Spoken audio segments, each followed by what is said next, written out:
futbalom. Hrala v Prahe a v Ružomberku. A potom ako trénerka pôsobila na Slovensku, v Maďarsku, v Rusku, v Španielsku a od roku 2012 pôsobí v Prahe. A práve v Prahe sa jej podaril rekord, keď v Českej extralige jej tím 11 rokov neprehral, čo je teda neuveriteľné. Počas trénerskej kariéry sa jej podarilo získať 28 národných titulov a 6 euroligových titulov.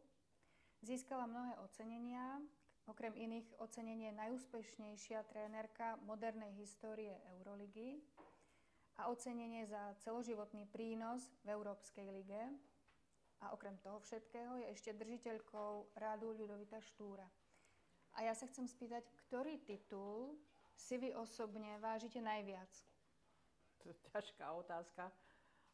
Každé to ocenenie je príjemné. Ale pravdepodobne je to posledné, keď ma ocenila Euroliga, čo som vôbec nečakala. A skoro som sa ani toho oceňovania nezúčastnila. Takou náhodou, že som si myslela, že tam nepôjdem, že na čo, že nech pooceňujú hráčky a že ja tam nemusím byť.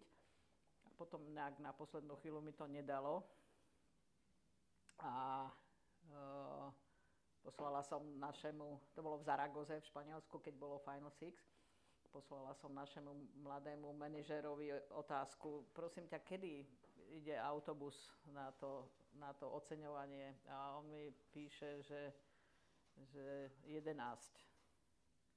A ja, že aha, a bolo za 5 minút 11. Vyšla som z vane s mokrou hlavou, som si umýla vlasy a tak. A on hovorí, počkáme na teba. No tak to asi ťažko.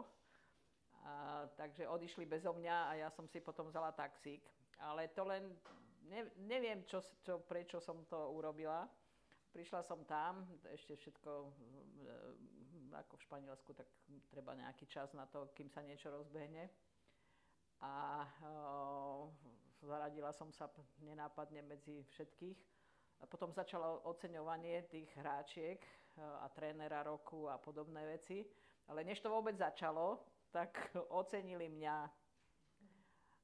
A bolo to veľmi dojímavé, pretože tam na obrazovke išli videá od bývalých hráčiek od Ameriky cez Srbsko, Slovensko. Veľmi, veľmi dojímavé.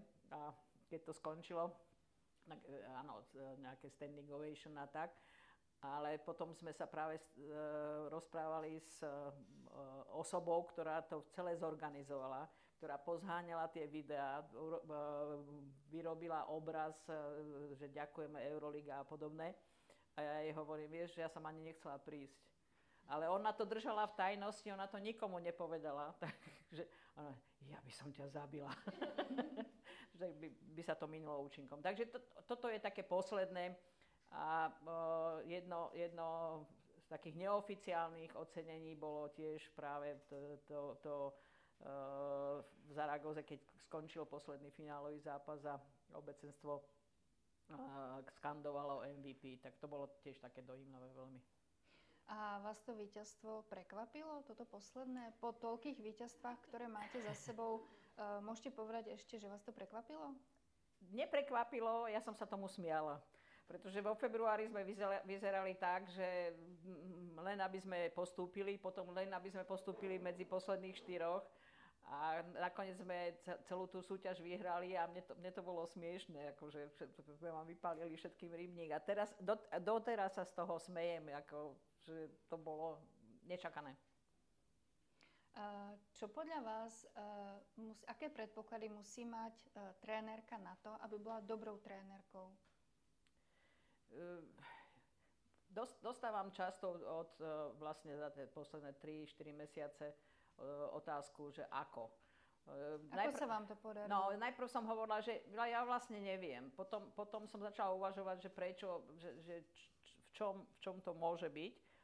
Samozrejme, že človek musí mať nejaké pedagogické vlohy, že bez toho to nejde. Ja nie som vyštudovaný tréner, ja som neštudovala, ale pravdepodobne som nejaké tie gény pedagogické podedila.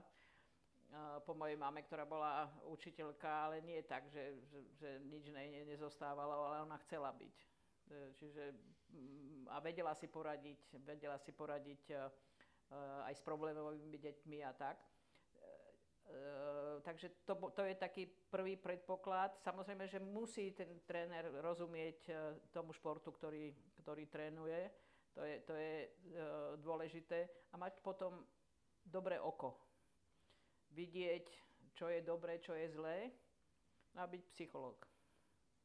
To je rozumieť, prečo niekto robí niečo tak, ako to robí, ako mu pomôcť, aby to robil trošku ináč, ako ho povzbudiť, podržať, občas aj vynadať a čo má prevládať a čo priniesie výsledok a čo nie. Na dnešnej dobe sa hovorí, že vlastne nestačí byť trénerom, že musíte už robiť aj taký coaching. Tak aký je vlastne v tom rozdiel v tom koučovaní a v basketbale to vždy bol rozdiel. Trénovanie a koučovanie bolo vždy rozdiel. Lebo trénovať to je také, že v telocvični niekoho učíte niečo, učíte ho nejakú stratégiu, učíte ho brániť, učíte ho dať koš tak. Ale potom príde zápas a to je ten coaching. Na ihrisku môže byť iba 5 hráčiek, vybrať tie, ktoré v daný okamžik sú tie, ktoré prinesú výsledok a to je také, že sa nedá naučiť. To je tak, že mať šťastnú ruku, mať intuíciu, ale za tou intuíciou musí byť vedomosť. Tak kocke. A ako ste riešila situácie, keď ste určite v tíme mala hráčky z, povedzme, iného kultúrneho prostredia, aby tieto hráčky zapadli vhodne do toho tímu a aby vlastne fungovali tímovo v tej skupine? Aj nad tým som často rozmýšľala, že prečo. A je pravda, že ja mám rada ľudí a mám rada ľudí práve z tých iných kultúr a je to pre mňa zaujímavé. Takže keď prišiel niekto nový, tak vždycky som sa ho vypytovala, že odkiaľ si, čo si, kde máš korene. Treba prišla hráčka z Austrálie, ale bola, jak to mám povedať korektne, tmavej pleti. No a som sa jej pýtala, že jak je to možné, že v Austrálii, že tam sú aborigíni alebo možno z Nového Zélandu, že by bola Maor. A ona hovorí, ja som sa narodila na Novom Zélande, ale moji rodičia sú z Guinei. Takže tak sme sa dostali do debaty, že kto je, čo je a ten vzťah je okamžite iný, keď ja prejavím záujem od toho človeka. A nikdy sme nemali nejaké problémy, že by v tíme boli nejaké trenice, lebo tie dievčatá dnes už žijú v multikultúrnom svete, takže je to tak, že problém nie je. A pripúšťali ste nejakú diskusiu pri príprave na zápas napríklad? Pri príprave nejakej taktiky? Áno, ale len čiastočne, samozrejme. Tam to bolo tak jednoduché, že nárečovo povedané otál potál. Že niekde tá diskusia musela skončiť, ale mohli prísť s nejakým návrhom. Ale hlavne nemala som rada, keď tých diskuzií bolo moc, lebo to zdržovalo pri tréningu. A hlavne vždycky som im povedala, máš niečo, príď po tréningu, príď po zápase, ale nie cez tréning, to určite nie. To môžeš, sem tam niečo málo, ale určite nie cez zápas. Ja nesiem zodpovednosť, ja som tu šéf a ty môžeš prísť a povedať, že toto a toto sa ti nezdalo, ale nie narúšať niečo v zápase. Lebo oni môžu mať iný pohľad, môže byť ten pohľad niečo nový, prínosný. Ten sa musí korigovať práve na tých tréningoch, aby proste už keď príde ten zápas, aby to bolo tak, že všetci idú za jedným cieľom a s jedným plánom. A ako ste si udržiavali autoritu? Je to ťažké? Ja neviem, ale ja som nemala nikdy problém s autoritou. Aspoň si myslím, lebo nejak asi som bola prirodzene drzá od mala. A taká, že som nepripúšťala, že ja som ten šéf. Tým, pokiaľ má fungovať, pokiaľ má dosahovať také úspechy, ako ste dosiahli vy, tak musí byť súdržný. Ako sa to robí, aby ten tým bol súdržný? Hlavne predtým, než vytvoríte ten tím, musíte vedieť, koho si beriete do toho tímu. Určite nie problémové typy. Aj keď je pravda, že tie problémové typy často prinášajú výsledok. Ale ten výsledok môže sa zrušiť tým, že si dovediete problémový typ, to je tak, keď máte debničku s hruškami a jednu hrušku donesiete hnilú alebo plesnivú, tak za čas je celá tá debnička, nie bednička, aby som sa správne vyjadrovala, že zhnie. Takže to najdôležitejšie bolo pri tvorbe tímu, aby ten tím bol pracovitý. Teraz sme si vyberali hráčky, ktoré sú pracovité, ktoré chcú vyhrávať a ktoré nie sú problémové, čo sa týka vzťahov s ostatnými. A to som väčšinou zisťovala ja. A mali ste šťastnú ruku v tom? Hej? Aj šťastnú ruku, aj zháňali sme si informácie. Pretože nie vždycky sa to môže podariť a potom... Áno, ozaj, že to jeden nevhodný človek do toho kolektívu rozloží všetko. Ja som hovorila, že vy ste 11 rokov nezažili prehru. Ako sa v takejto situácii motivujú hráčky, ktoré vlastne idú do zápasu s tým, že už idú vyhrať? Ako ste ich motivovali k tomu, aby sa snažili, aby boli bojovné? Vlastne ste si trošku touto dlhou sériou výhier nekomplikovali ste si z tohto pohľadu situáciu? Ani tak by som to nebrala, lebo ja som sa nikdy na to číslo nedívala. To číslo mi začali pripomínať zhruba na nejakých 260, keď to bolo. Tak prišli s tým novinári, potom prišiel šéf klubu, že by bolo dobre, keby sme tu 300 urobili. No tak to som si hovorila, ježišmaria, na čo čísla? Dôležité je, že ako hráme. Mali ste 301 však? 301, áno.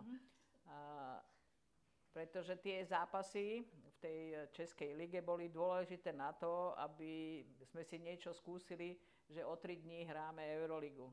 Takže vlastne to bola taká nejaká príprava a často mi ani nie, že Vizávi by mi to niekto povedal, ale vyčítali, že mohli hrať tie ďalšie, dlhšie a neviem čo. Ale ja som potrebovala, aby práve tie, ktoré budú hrať v tej Eurolige, aby boli pokope. A preto tie výsledky boli také, aké boli, že nie že výhry. Kritika nastala, že to bolo len o 30 a že ako tí druhí hrali vynikajúco, lebo prehrali len o 35, tak to bolo také ako ťažké v tomto. Ale tým, že sme si vyberali práve tie typy víťazné, oni nechceli prehrať žiadny zápas. Tak to ale nikto nechce prehrať. No, ale ani váš tým, ani ten ale oni tým. mali kvalitu. Ako sa zmenil basketbal od čias, keď vy ste hrali, až, ja neviem, do dnešných dní? Vy keď ste trénovali, čím dlhšie vy ste trénovali, tým viac ste museli udržiavať tempo so stále mladšími hráčkami od vás. Nebolo to ťažké pre vás? Alebo to bola pre vás motivácia? Ani by som nepovedala, že motivácia, ale že to ma udržalo pri živote. Že podvedome som vedela, že nemôžem robiť to, čo som robila, ja neviem, keď som začala trénovať v Ružomberku v roku 87.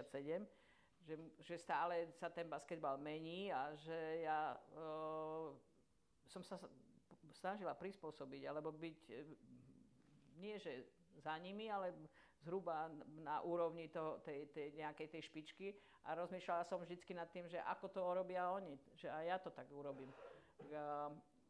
Ja neviem, legendárne výbehy na Malinu Obrdo v Ružomberku, dneska by som to nerobila.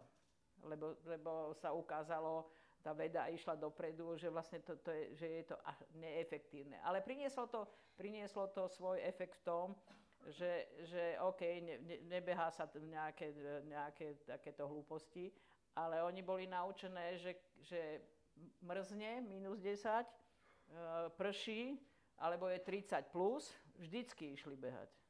Že bolo to nepríjemné a vlastne cvičili si ten moment, že keď príde nejaká nepríjemná situácia, že oni ju prekonajú.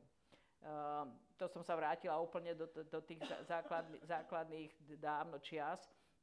A keď už nič iné, zmenilo sa to, že keď som začínala, bola som vlastne sama. A dnes, alebo poslednú sezónu, sme mali realizačný tím, ktorý bol 5 ľudí. Bol tam kondičný tréner, bol tam jeden terapeut, taký asistent, onaký asistent, videa. Tak to je obrovská zmena. No a potom samotný basketbal bezkontaktného športu sa zmenil na veľmi tvrdú hádzanú, kde sa používa telo. Že ozaj, kedysi to bolo tak, že každý kontakt bol faul, dneska to tak nie je. A vždycky som ľutovala našu podkošovú Brionu Jones, ktorá vyšla z nejakého chúmlu, vlasy na všetky strany, ale to nemala loptu. Keby ju mala, tak ju zmasakrujú ešte viacej. Ale toto bolo také, že mimo a nie je jediná. Že ten šport je dnes ďaleko agresívnejší, tvrdší. A ako sa to bude vyvíjať ďalej? Neviem, kde to pôjde. V lete som ako členka jednej komisie vo FIBE, sa volá, že technická komisia, ktorá rieši napríklad aj rozhodovanie. A tam sme sa bavili, že ako zastaviť túto agresiu, pretože je to strašne agresívne. A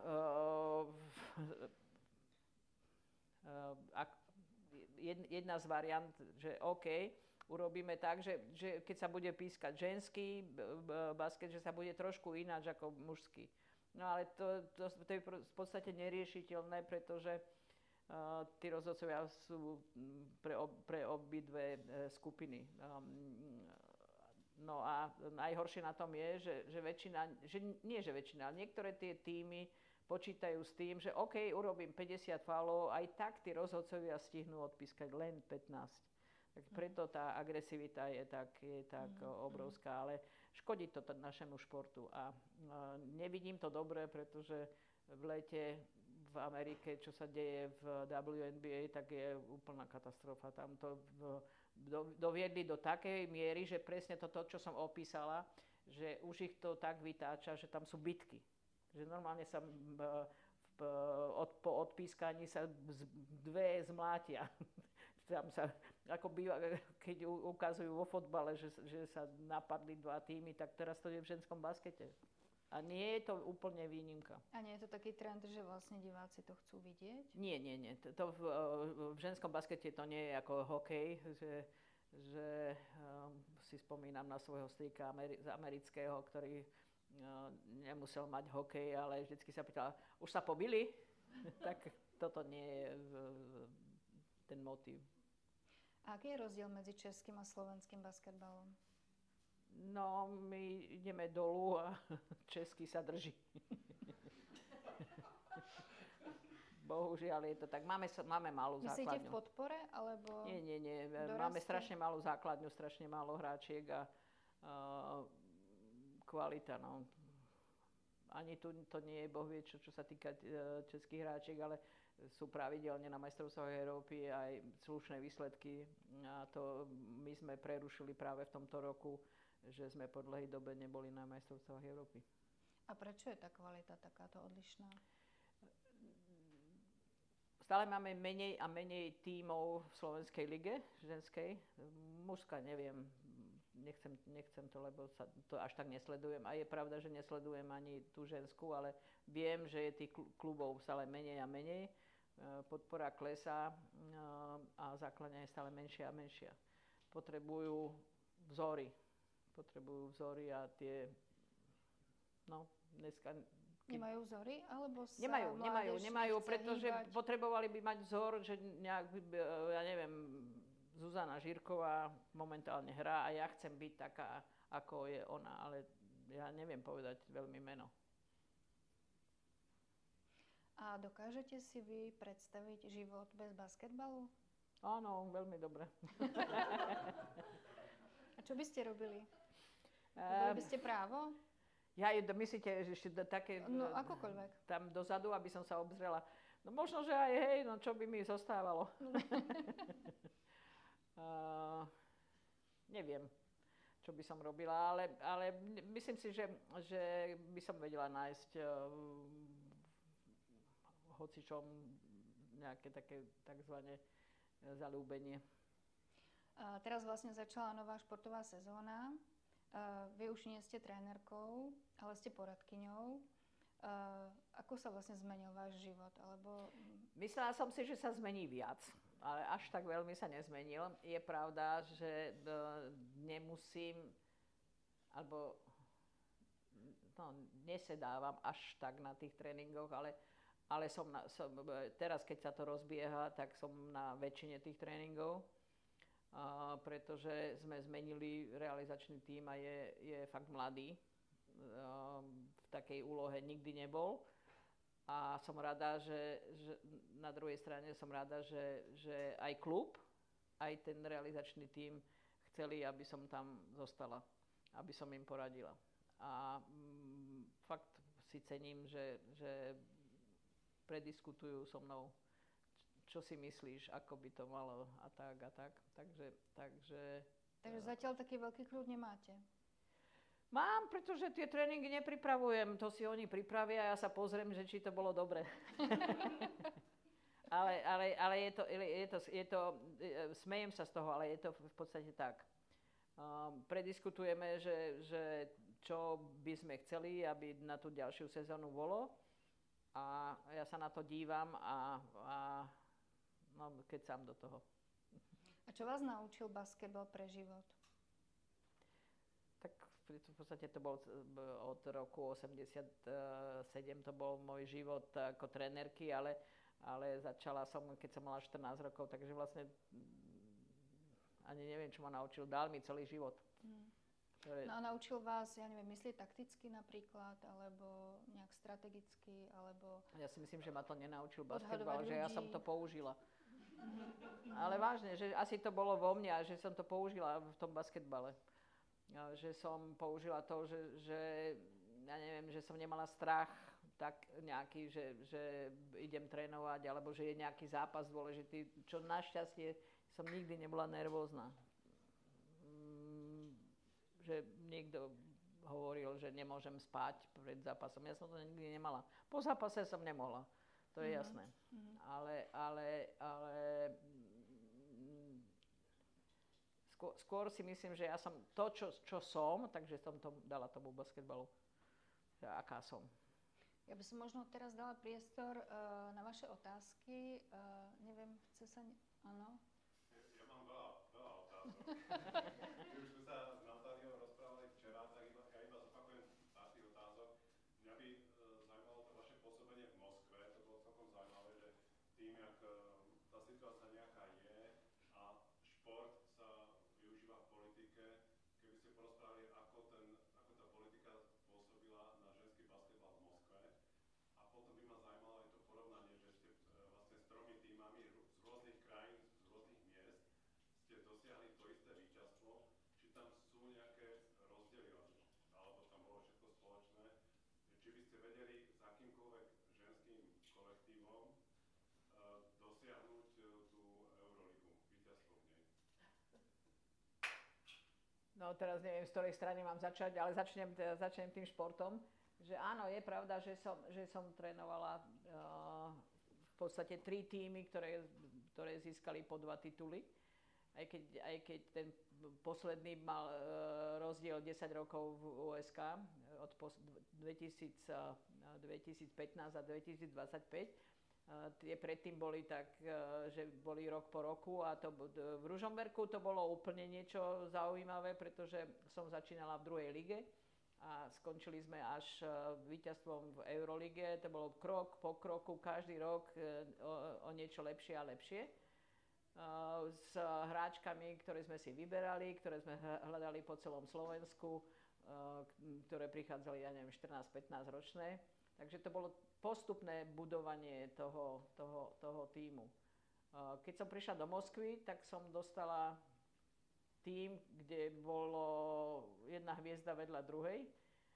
Dokonca ich bolo 8, ktoré hrali WNBA, čo samozrejme bolo veľmi zložité. K tomu boli nejaké tie Rusky, ktoré väčšinou boli reprezentantky Ruska. Takže tam zase bola práca úplne iná, že využiť každú tú hviezdu na to, aby to prinieslo výsledok. Niekto povie, že však to je jednoduché, však oni hrali samé. Ale sú aj takí ľudia, ale väčšinou z branže, ktoré povedia, no to je to najhoršie alebo najťažšie, čo môže byť, že keď máte toľko hviezd, že niečo s tým urobiť, aby mali rovnaký cieľ ako vy. Mala som to šťastie, že som mala tam tie hviezdy také, ktoré boli úžasne pracovité. Ja neviem, spomeniem Dianu Taurasi, ktorá tento rok vlastne len ukončila kariéru, alebo Subert, alebo podobne. To je jedna stránka veci, ale na druhej strane nikdy to neboli také, že by sa urazili, lebo ja som musela pred každým zápasom buď Ruskej ligy alebo Euroligy posadiť niektorú z tých hviezd, nie že na lavičku, ale dokonca do hľadiska za nás. Že nedostala sa ani do tej 12, pretože boli kruté pravidlá v Rusku. Myslím si, že nejako 5 mohlo byť zahraničných a na ihrisku museli byť vždy 2 Rusky. Čo tiež občas mi to robilo problémy, že ma trhali. Neposielajú tam, lebo nemôže. Ale že nerobili problémy, že keď som ich posadila a boli to tak, že som si musela vybrať medzi 2 rozhrávačkami, ktoré aj jedna je v Sieni slávy basketbalu, aj druhá je v Sieni slávy dnes. A vtedy ja som musela povedať, ty si sadni a ty ideš hrať.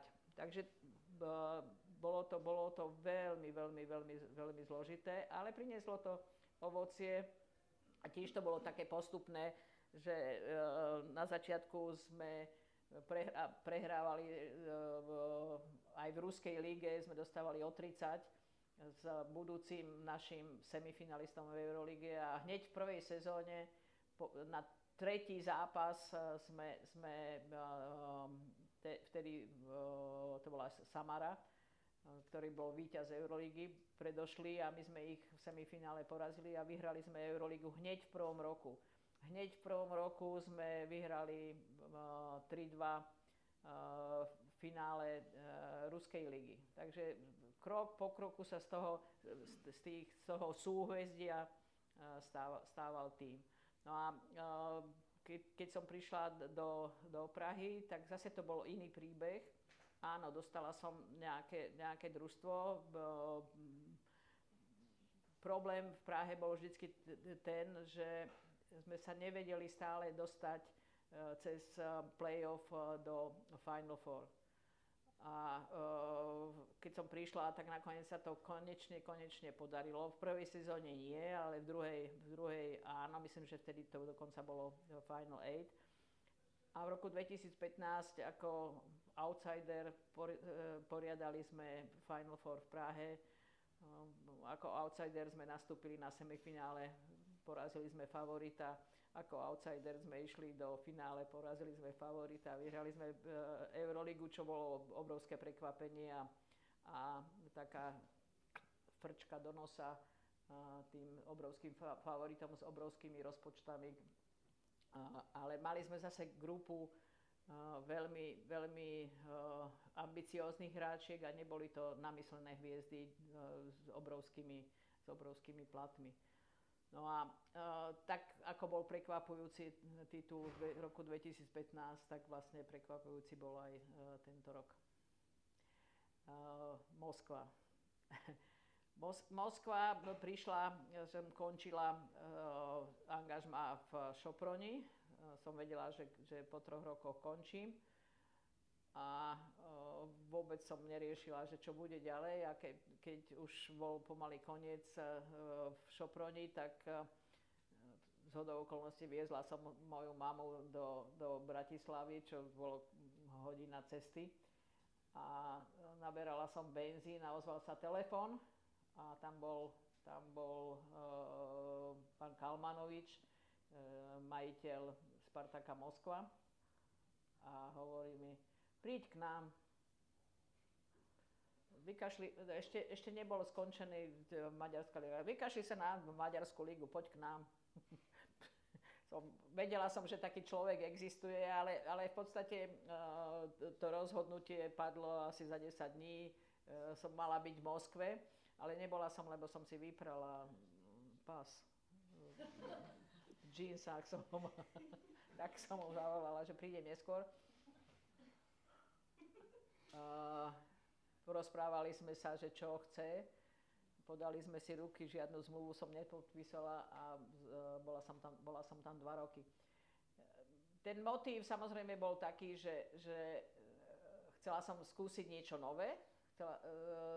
Chcela som že mať tím na tej naj úrovni, lebo on mi povedal, že kto príde a kto tam bude. A ten tretí nejaký motív bol spoznať krajinu, kde som cítila, že mám nejaké korene a kde samozrejme nebude žiadna jazyková bariéra, kde to bude tak, že to bude príjemné pre mňa.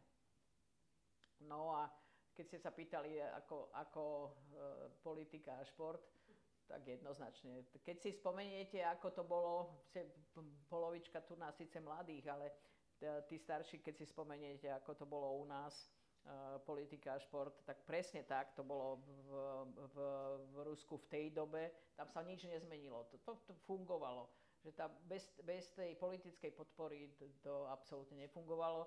A dokonca nedávno, lebo stále niekto chce nejaké fotografie, tak som sa hrábala v nejakých fotkách a poslednú fotku z oslavy nejakej, že ideme na oslavu titulu v tom Spartaku Moskva a tam nejak mávam a za mnou je tam obrovská zástava Jediná Rasia. Tak si hovorím, toto by som mala využiť. Takže to fungovalo.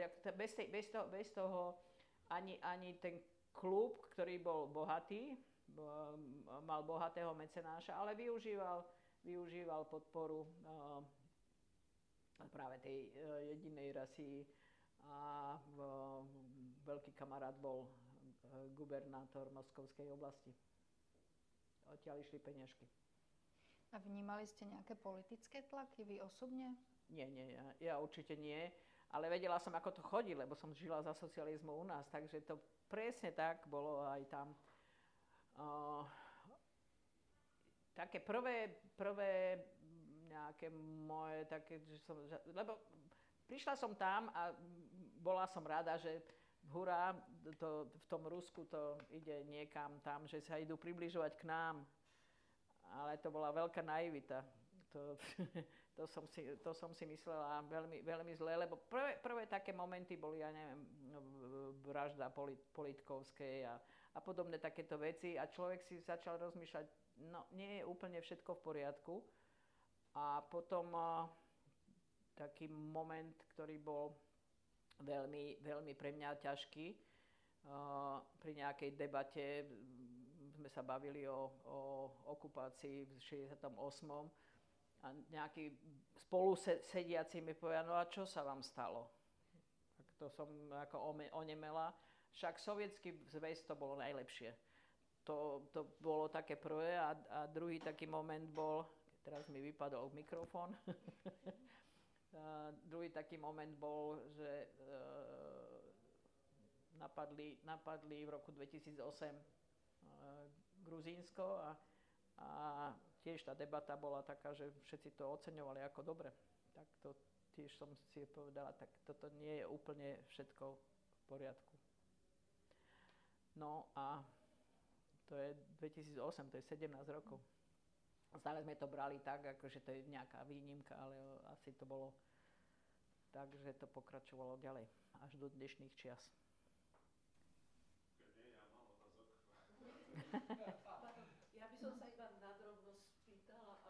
sa nedopúšťala. Stále som vás mala ako pani Hejkovú a pre touto besedou som sa hodne pozerala na vás, čo všetko sa na internete píše a tam som si čítala. A musím priznať, že polovica vás menuje ako pani Hajkovú. Ešte aj s dlhým a... Mala som jednu spoluhráčku, tá bola Hajková, ale ale dokonca dve. No, ale bolo o vás, pretože Ružomberok a všetko. Takže vy ste pani Hejková. Omluvám sa. A vy ste sa chceli spýtať? Stáva sa. Dobrý den, já se chci jen zeptat, nebo nedá mi se nezeptat, jaké jsou vyhlídky na další sezónu, protože zmiňovala jste změny v realizačním týmu, ale spoustu změn proběhlo i v kádru. Tak jak to vidíte? Je pravda, že takzvané výchrica prešla celým klubom. Je to značne omladené, ale veľmi, veľmi, veľmi. Ale vidím to dobre, lebo takéto momenty nakopávajú k ďalším nejakým výsledkom. Môže sa stať, že to chvíľku potrvá, ale vidím to dobre, pretože ten káder, ktorý sme nachystali, že je fajn. Problém najväčší je to, že dnes nás trénuje 6-7, pretože čakáme, kedy prídu z Ameriky a máme veľkú tabulu, kde je popísané, kedy ktorá dorazí a môže nás to stáť aj nejaké výsledky. Ale musíme byť trpezliví a prekonať práve tie začiatky, lebo ešte nejaké sú zranené, nejaké sú fakt v tej Amerike, ale dúfame, že sa k nám rýchlo pripoja. No a potom samozrejme to chce čas, lebo sú to osoby, ktoré sa nikdy v živote nevideli. Takže nám udržte to priazeň. Áno, prosím. Ja mám jednu nebasketbalovú. Spomínali ste, že sa radi okopujete ľuďmi. Akými ľuďmi a aké hodnoty si na ľuďoch najviac vážite? Všetkými možnými ľuďmi, od športu cez, ja neviem, umenie. To je úplne jedno. Ja rada sa rozprávam a vidíte, že som ukecaná dosť. Neviem to ani povedať, že akými. To je ťažká otázka. Taký, ktorý ma oslovia hneď na začiatku, to je dôležité. A myslím si, že mám taký nejaký cit, že áno, že toto je to, čo chcem, aby som strávila s nimi čas. A môže to byť fakt, ja neviem, od umenia cez šport až po nukleárnu fyziku. To máme doma. Máme ďalšiu otázku nejakú? Ja by som vás chcela povedať, že ja si vás pamätám, ešte keď ste trénovali Ružomberok a Mijava bola na druhom mieste, ja som z Mijavy. Takže my sme boli taká ako detská basketbalová generácia, že práve sme mali tieto vzory. Chodili sme na všetky zápasy, takže som úplne z toho nadšená, že vás mám takto blízko, lebo vždy som vás videla iba z tej diaľky. A chcela som sa spýtať, že aké sú vaše záľuby, že keď sa vlastne nevenujete basketbalu, takže na čo máte ešte čas? Tak tie záľuby sú úplne jednoduché, že keď prídem domov, tak pustím televízor. Je to úplne jedno, čo tam je. To je kulisa, ale rada si pustím nejakú hudbu, rada chodím do kina. No a vášeň by bola, ale není čas prakticky. Treba zísť na hríby, že? Tu na kamarátka. Nemám čas na to. A to sú také primitívne veci, ja neviem, dobrá knižka, dobrý film, neviem, ísť, sa prejsť po Prahe, treba. Takže také kľudnejšie aktivity. No, áno, úplne kľudné, pretože telo nedovoluje nič, čo by bolo dynamické. A hráte ešte basketbal? Nie. Nie? Bola som donútená pri nakrúcaní nejakého filmu, že vystrelte na koš. A si hovoríme, ale jak mám vystreliť na koš, keď nemôžem pokrčiť kolena? Tak pokrčiť nohy, lebo to sa hovorí, že pokrč kolena. Tak ako mám vystreliť, keď ma bolia ramena? Tak som Tak hovorím, počkajte, musím sa najprv rozpohybovať, jak Pinokio, že mám drevené všetky klby. Ale asi na štvrtý pokus som dala, no. Tak. Ale kedysi som mala takú poveru, že pred zápasom, že som dávala 3 a 6 a mali uhádnuť, že či dám alebo nedám, a keď neuhádli, tak behali. Dneska nedohodím. Ale to vyloženie, že mám problémy, no. Športom ku zdraviu. Tuto kolega ma pozýval, že aby som prišla hrať basketbal, ale by som sa mohla len dívať. Tak môžete koučovať. No. Áno, tam vzadu. Ja mám len otázku, keď ste čiastočne aj v Čechách, už tu žijete dlhšie, že či sa na vás nalepilo chalupárčenie, alebo či ho máte už od Slovenska? Nemám ho a keď som sa sťahovala z Ružomberka, tak som stále hovorila, že pôjdem na chalupu, že nechcem žiadny byt a podobne, ale to sa nikdy neuskutočnilo a už sa to neuskutoční, ale akorát mám kľúče od jednej. Mňa by zaujímalo, v detstve, keď ste začali s basketbalom, ste boli 11-ročná, teraz neviem, či 11 alebo 14. Čo vás k tomu viedlo, alebo čo vás motivovalo, čo sa vám páčilo na tom športe, prečo basketbal, nie volejbal napríklad? Ja som v podstate od detstva športovala. Som bola šialenec, stále som chcela niečo, pravdepodobne rodičia nemuseli, síce v tej dobe to sa nemuseli báť. Akýkoľvek šport som videla, aj ja som to chcela. Aj to som chcela, aj lyžovať, aj behať, aj skákať, no všetko. A to bolo veľmi dobré, pretože dnes deti sú zavčas sú nasmerované na jeden šport. Ja som mala vlastne základ od baletu cez gymnastiku, skoky do vody a neviem čo, plávanie, som robila všetko. A nakoniec zostali mi len hry. Loptové hry a bol to tak začínala som hrať tenis a začínala som hrať basketbal.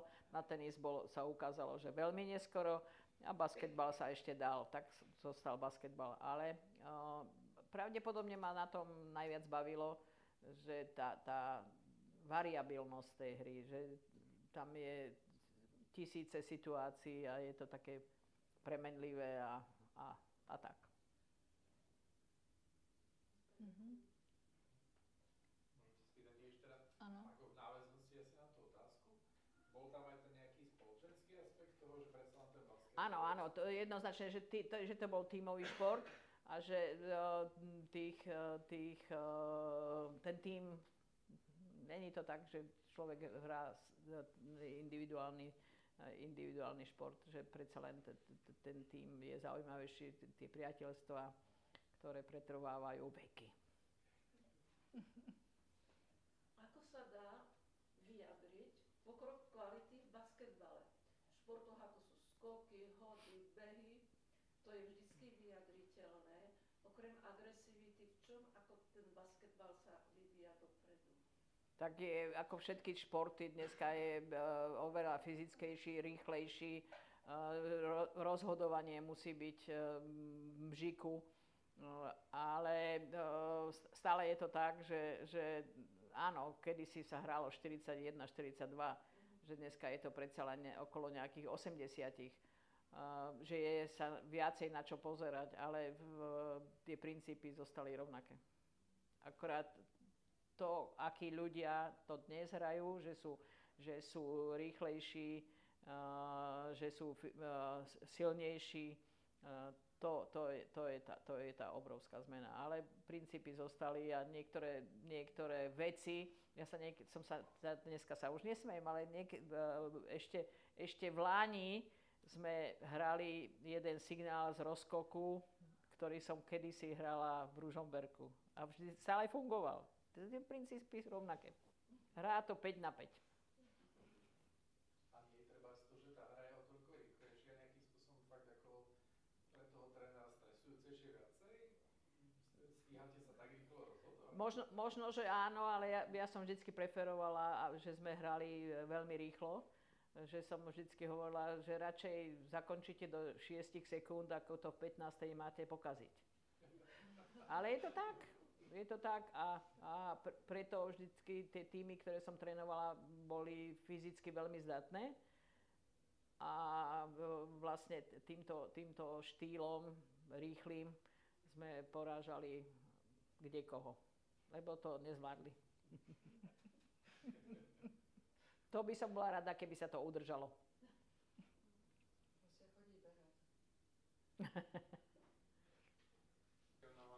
Profesionálny výkon vlastne manažmentu športu tu v Čechách na úrovni či už ministerstva alebo vôbec celkovo tých zväzov a na Slovensku a možno, že hodnotenie profesionálne aj tých samotných lídrov v Čechách, českého ministra u nás, pána Huliaka.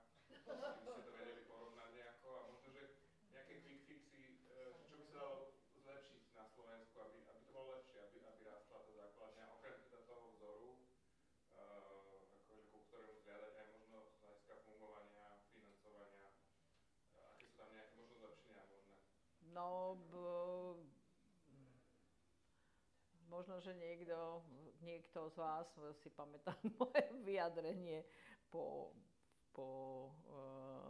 víťazstve v Eurolige.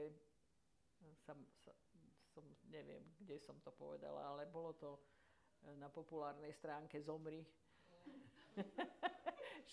že pán Huliak aj tak nevie, kto som, lebo nie som medveď. Pre denník N to bolo. Niekde, neviem kde. No. Ale je pravda, že máme ministerstvo športu.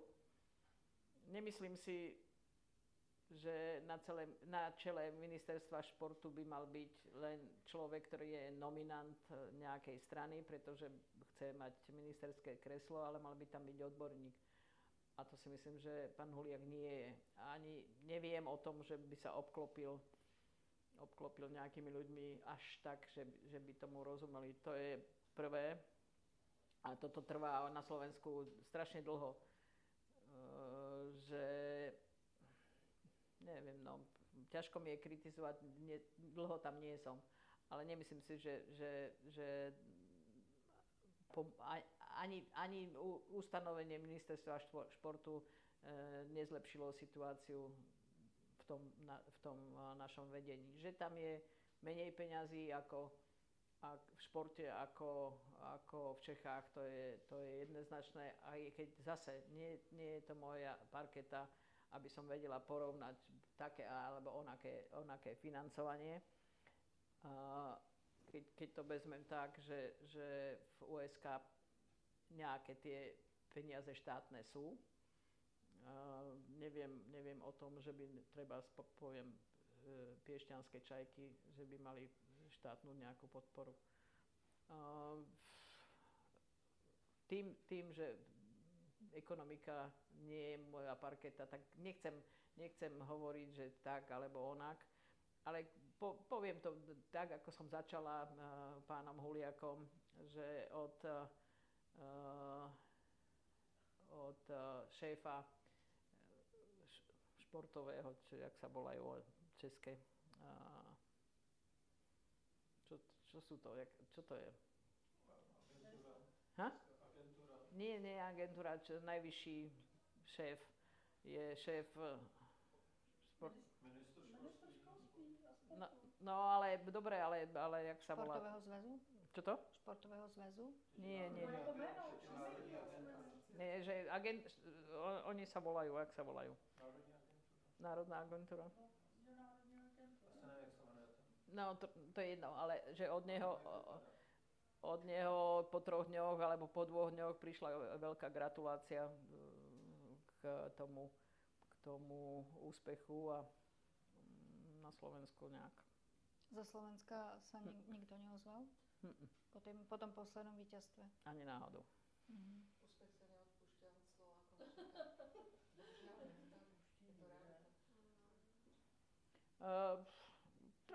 A mrzí vás to však? Mrzí ma to z toho pohľadu, že všade, kde som, tak je napísané, že Hejková Slovakia. Tak to ma ako tak zamrzí. Jestli můžu navázat na to, kdyby teda přece jenom někdo zavolal vám, jak vám tenkrát zavolal ten z té Moskvy a řekl, pojď zachránit slovenský basketbal a pozvednout, tak Přemýšľal by ste aspoň o tom chvíľku? Slovenský? Basketbal pozvednúť. To už sa stalo niekoľkokrát, ale ja som, keď som prišla do Prahy v roku 2012, tak som povedala, tu aj skončím. A keď skončím v Prahe, tak skončím na dobro. A to držím. Aj keď myslela som si, že tak 15-16 to bude tak maximum, ale ja to mám tak, že buď som niekde ako pečiatka prilepená, alebo dočasne. A vy o Prahe často hovoríte ako o svojom obľúbenom meste a tak ako pekne hovoríte o Prahe. Čím si vás Praha získala? Tak Praha pre mňa je, to nie je len tak, že som v Prahe, že trénujem v Prahe. Za prvé som tu študovala, za druhé som tu hrala, za tretie prvýkrát som bola v Prahe, keď som mala asi 7 mesiacov, alebo koľko? 10. Mama to hovorila, že 10. Žila tu babička. Máme byt na Olšanoch, teda 2 hroby.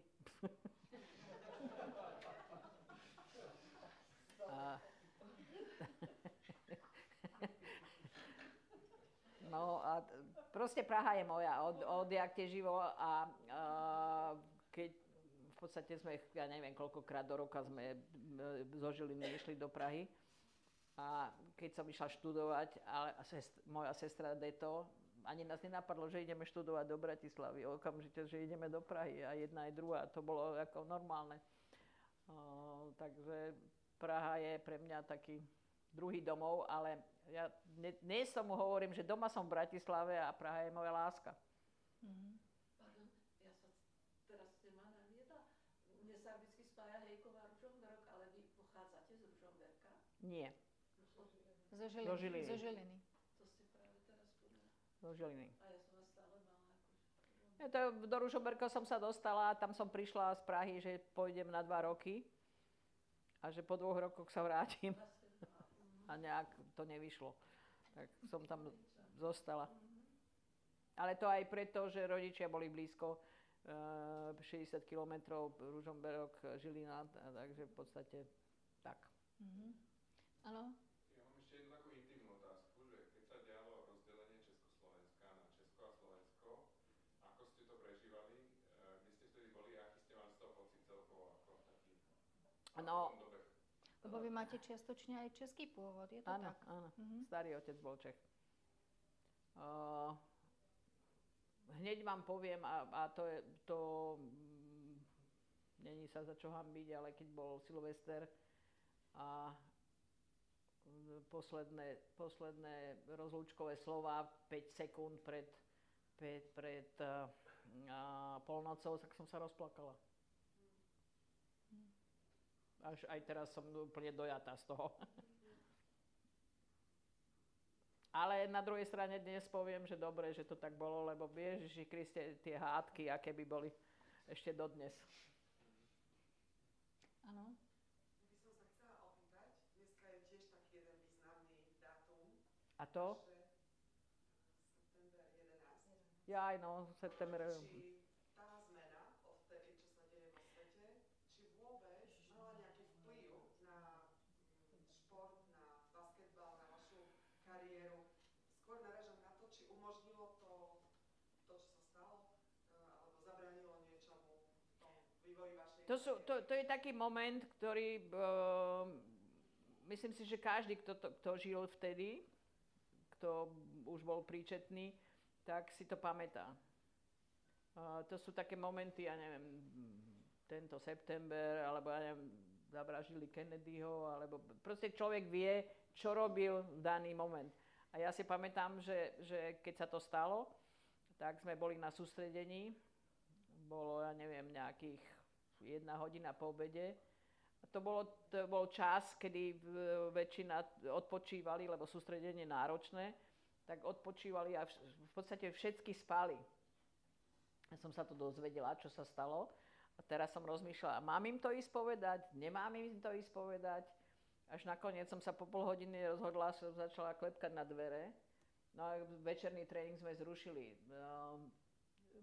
bol to tak silný moment a dodnes to tak, ten silný moment je a keď som niekedy v New Yorku, tak vždycky idem sa dole pozrieť, že človek si uvedomí, že vlastne svet sa zmenil. Svet sa zmenil a okrem toho, že čo nám to prinieslo, že ja neviem, kontroly na letisku a podobne, ale že v podstate sa začal vtedy svet rozdeľovať. Lebo ukázalo sa, že čo môže spôsobiť teror, že kam to až vedie jedna vojna, druhá vojna a tak ďalej a tak ďalej. Tak máme ešte? Áno. Ja sa chcem spýtať na využitie softvéru a umelej inteligencie vlastne v trénovaní, alebo vlastne ako sa tréneri spoliehajú na dáta oproti minulosti? No, je to tak, že pred 2 dňami som dávala niekde rozhovor a tam sa ma spýtal pán, že aký bude rozdiel medzi realizačným tímom, čo máme dnes a čo som bola ja. Ja hovorím, že no na začiatku, keď som trénovala, tak som nosila papierik. Potom som už nenosila papierik, som to mala v hlave. A dneska môj kolega chodí s tabletom. A tam si ťuká a píše a všetko. To je určite rozdiel, že využívajú ďaleko viacej všetky tieto vymoženosti. A čo sa týka umelej inteligencie, tu ja zatiaľ nepoužívam, ale chystám sa, naštudujem to. A poviem takú humornú historku, pretože prvýkrát, keď som vôbec, môže to byť nejaké 4 roky, keď som vôbec zistila, že existuje nejaká umelá inteligencia, tak sme boli na dovolenke, rodinka, a potrebovali sme napísať kondolenciu v angličtine. A synovec hovorí, zadáme to umelej inteligencii, neboj. A on to ako zo žartu urobil. Na televízore sme videli kondolenciu napísanú, odoslali to všetko a potom hovorí, že vieš čo, zistíme, čo hovorí umelá inteligencia o tebe. A on tým, jak predtým robil ten nekrológ, tak tam vyšlo, že tvoja hviezda žiari. Tak sme dostali všetci záchvat smiechu, lebo vlastne to bola kondolencia mne. Ona chudera nevedela, že ja tam sedím. Nikto jej to nepovedal. Nie, ale to vtedy boli úplné začiatky tej umelej inteligencie, takže dochádzalo k chybám. Pochovala ma. A viete o tom, že by nejaký klub napríklad v zahraničí už nejak aktívne využíval umelú inteligenciu? Nejak som sa takzvané nepídila potom, nezisťovala som to, neviem. Ale technológie sa používajú, však dneska, keď vidíte nejaký futbal, tak polovička tam čumí do nejakého tabletu. Môže to pomôcť, samozrejme, ale čísla nie sú všetko. Človek je človek. A pri tomto, keď máte 12 ľudí, tak neviem, či by zvládla tá umelá inteligencia tých 12. Tak ako vy. No. Možno, že keby sa jej tam naloadovali dáta správne. Neviem. Všetko hovoríme tak, že teraz keď to porovnám, že 4 roky písala nekrológ a čo dnes dokáže, tak ide to tak strašne rýchlo, že vôbec sledovať, že niečo také je veľmi zložité. A som rada, že práve preto je dobrý ten refresh aj u nás v klube, že tí mladí to urobia automaticky. Áno.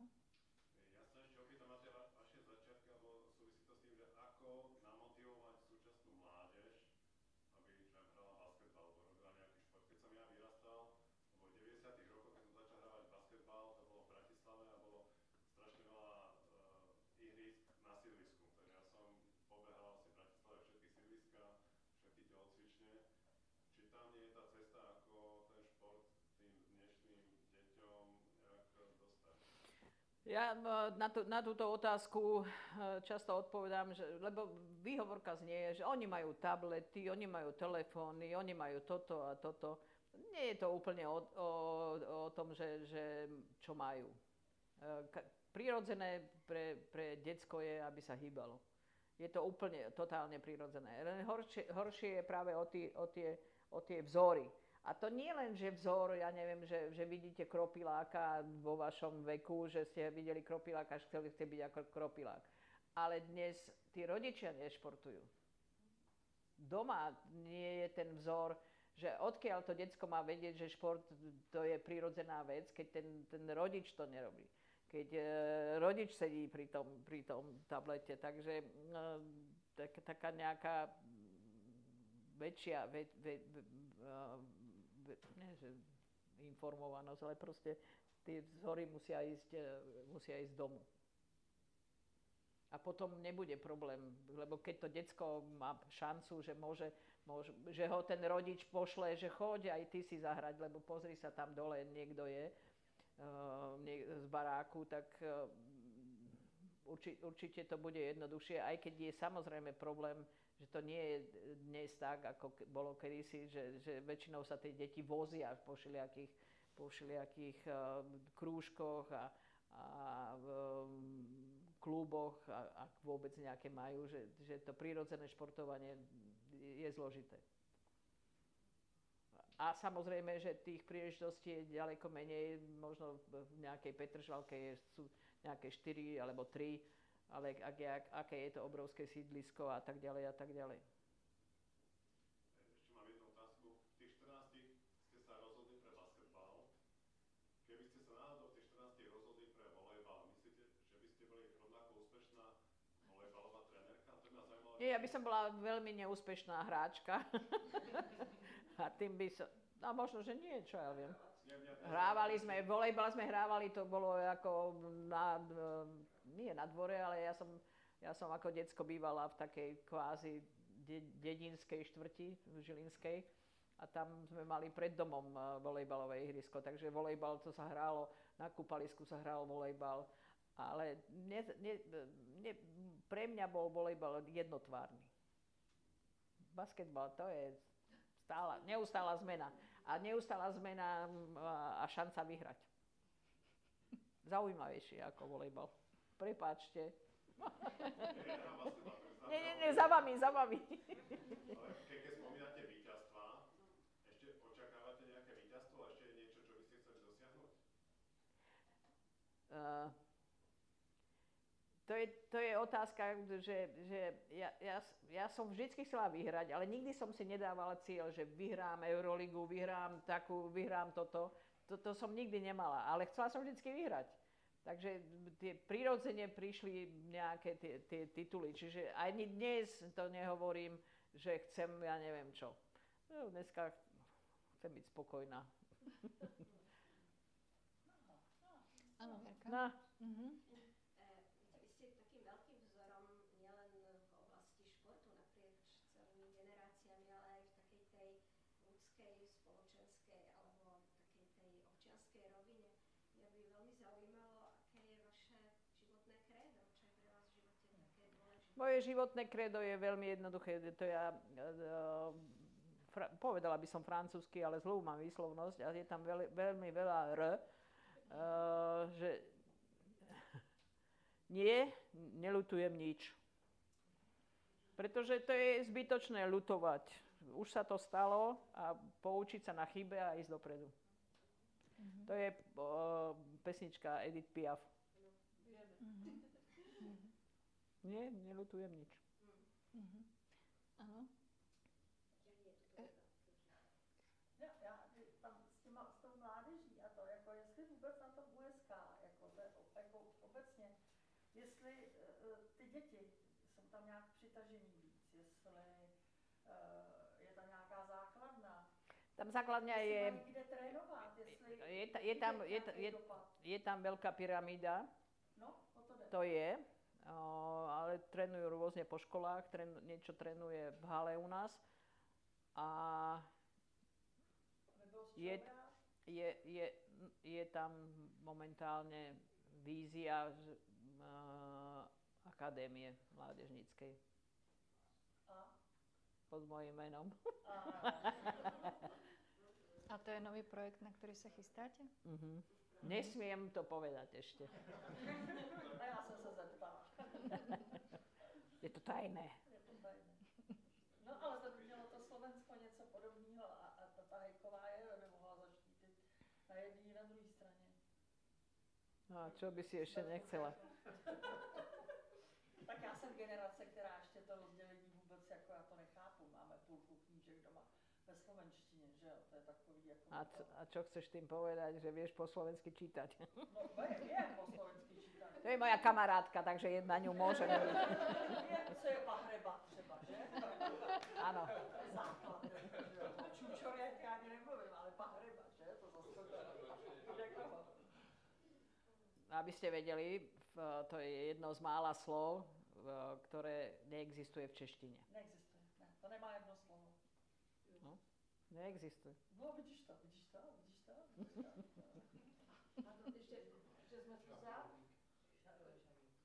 Čeština má mnoho dvojmožností v jazyku.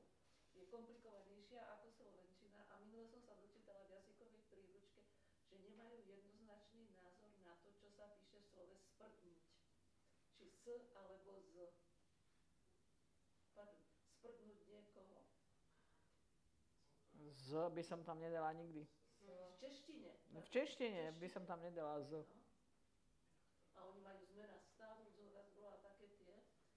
Vy idete veľmi hlboko do tej gramatiky. Otázka je, či ste si predávali hráčky zo S alebo zo Z.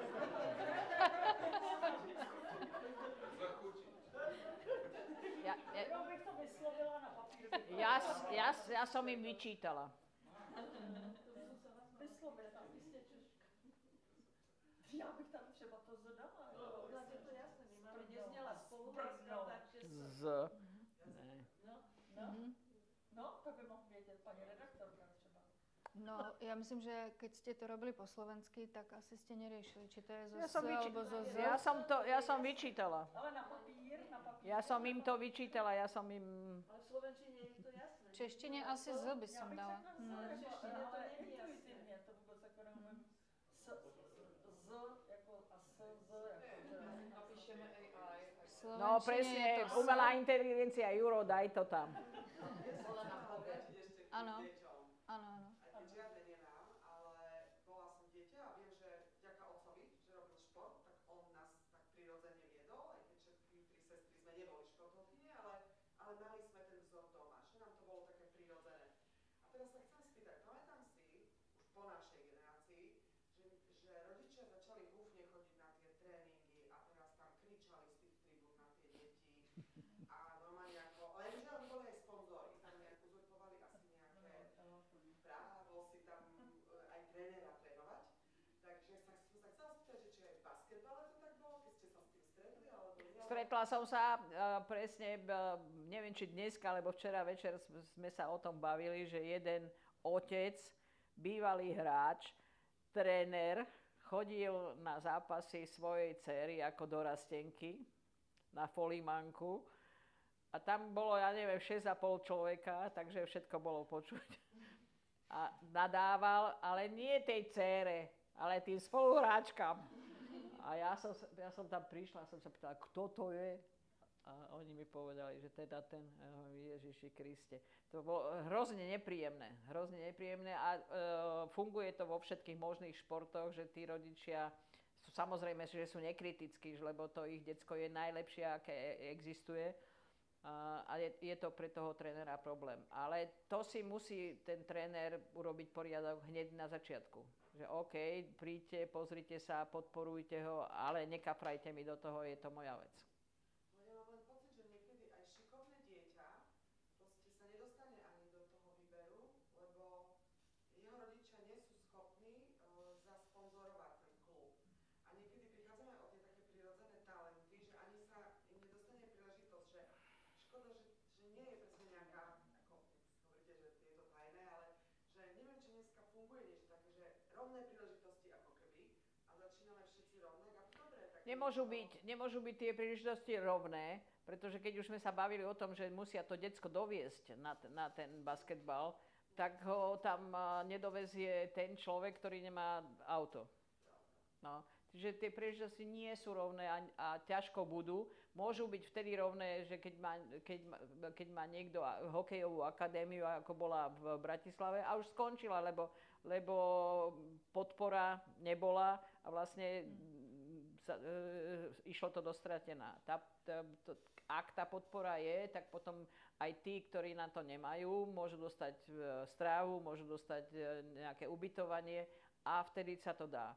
Ale bez toho je to veľmi, veľmi zložité a tie rovné šance nie sú. To, čo ste povedali o tom sponzorovaní, to neviem, to ide mne absolútne proti srsti, pretože OK, tak keď dáte peniaze, tak si nekupujete šancu na to, aby ten človek tam sa uplatnil alebo hral. A vy ste trénovali niekedy nejakých ako detí? Trénovala som deti, ale to ešte bolo stretli ste sa s takými rodičmi, ktorí Nie, to bolo ešte za Socíku a v Ružomberku. Boli všetci rovní. Presne. Tam. Takže ste nemuseli tieto situácie riešiť? Nie, to vôbec. A vtedy, ja som zažila tú dobu, ešte túto starú. Som trénovala dievčatka, ktoré mali 12 rokov. To boli tie v podstate skoro najmenšie. A potom, ako to pomaličky prechádzalo po revolúcii, krok po kroku bolo treba zaplatiť nejaké kvázi, ja neviem, ako sa to volalo, ale do tej doby bolo, ja neviem, 30 korún členské na celý rok a odrazu mali platiť každý mesiac za to decko. Nie každý to bol ochotný dať, ale hlavne ten zvyk z toho socializmu, že všetko je zadarmo, tak zostal a boli to veľké nepríjemnosti. Veľké. Ale keď to potom pochopili, že je to pre to decko a že bude z toho niečo mať a majú ho pod opaterou 3-krát do týždňa alebo každý deň a podobne, tak to ešte šlo. A dnes vlastne ani neviem, ako to celé beží. Ale tak to bolo v Ružomberku vtedy. Máme ešte? No. Keď ste hovorili, že máte nejaké tie pedagogické sklony, tak máte aj nejakú túžbu vychovať napríklad nejakú ďalšiu generáciu kvalitných trénerov, ako ste vy sama? Není to ako že moja túžba, ale stávalo sa a stáva, no teraz už sa stávať nebude, ale stávalo sa, že treba som bola 4 roky angažovaná v tzv. Mentoring programe FIBA, teda Medzinárodnej organizácie basketbalovej a každý rok mi boli pridelené 3 ženy, lebo bol to ako ženský program, aby sa uplatnili ženy trénerky v basketbale. A tie treba prišli do Prahy, boli, ja neviem, týždeň a chodili za mnou ako chvostík a pozerali, že čo a ako robím. Hlavne prvý rok sa veľmi vydaril a dnes sú z nich trénerky a hlavné trénerky rôzne. Potom to už bolo pomaličky slabšie a slabšie. To bol jeden z programov, ale občas sa niekto zatelefonoval, môžem prísť na týždeň a týždeň sledoval, lebo toto si myslím, že je ďaleko lepšie, ako ísť niekde niečo niekomu prednášať, ako keď ten človek vidí, ako ten tréning ide, čo a ako robím a nič nevysvetľujem. Oni sa v podstate na mňa dívali. To ja, keď som bola začínajúca trenérka, to by som brala, keby ma zavolali, ja neviem, do Komo. Takže ten príklad je osobný, že bol najlepší. Já otázku navážu, protože jak trenéry vůbec motivovat, protože můj sport je házená a taky mě jednu dobu musel trénovat otec, protože nikdo tak to nechtěl dělat. Mě donutili udělat si trenérskou licenci, ačkoliv jsem to nechtěla, ale bylo potřeba prostě mít trenéry, tak jak ty lidi vůbec do toho dostat. musí ten človek cítiť, že na to má, že to chce robiť, že niekoho niečo učiť, to je prvá vec, ale dnes je problém, že keď chcete trénovať mládež, že to je charitatívna vec, lebo za to peniaze nedostanete. Máte svoje zamestnanie, ktoré dneska nie sú zamestnania tak, že si tam prídete sadnúť a tam sedíte a potom idete trénovať niekde nejaké deti a máte z toho plezír a nejakú korunu. Tento motív je preč. No a preto je ťažké zohnať vôbec kvalitných ľudí na mládež. No a u tých starých to je zase tak, že musí prejsť niečím, aby trénovala, no a je to elektrické kreslo, takže to je ďalší motív, prečo nie každý to chce robiť. Ale najhoršie je to, že tu mládež, že to málo kto chce robiť, lebo je to v podstate ozaj charita. A väčšinou to robia ľudia tak, že mám tam dcéru, mám tam syna, tak to idem robiť a potom skončia. Ja mám ešte takú krátku otázku, jednu, ak môžem. Keď ste trénovali v Prahe od toho roku 2015, ako ste rozprávali s tými hráčkami slovensky, alebo či vám rozumeli, keď ste slovenský, alebo či tam nebola nejaká trošku aj bariéra? Tak mala som taký jeden moment, že som vyučovala ťažké slova. Vieš, čo je toto, vieš, čo je toto v slovenčine, čo bolo niekedy zaujímavé, lebo som sa ich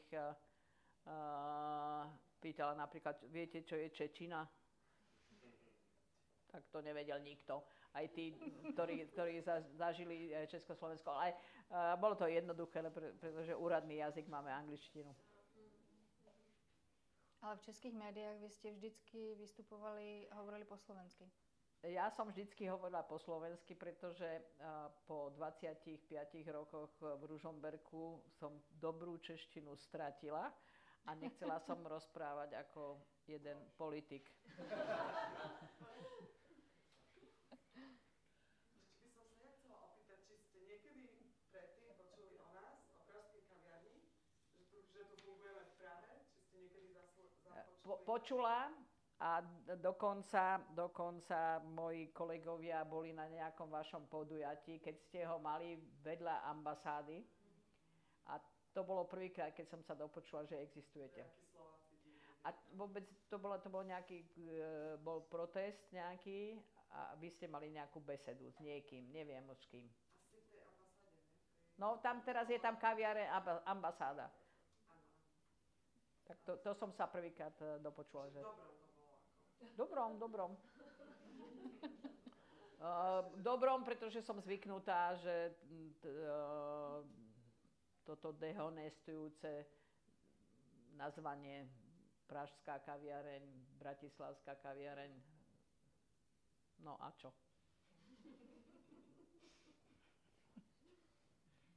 Máme kaviarne radi. Tak, ak je to všetko, tak ja by som veľmi rada poďakovala pani Hejkovej za to, že si urobila na nás čas, že prišla medzi nás. Ďakujem za zaujímavé otázky a budem sa tešiť zase na nejaké ďalšie akcii Pražskej kaviarni. Možno, že prídem ako divák. Príďte. Tak, ďakujem ešte raz. Ďakujem pekne. Ďakujem.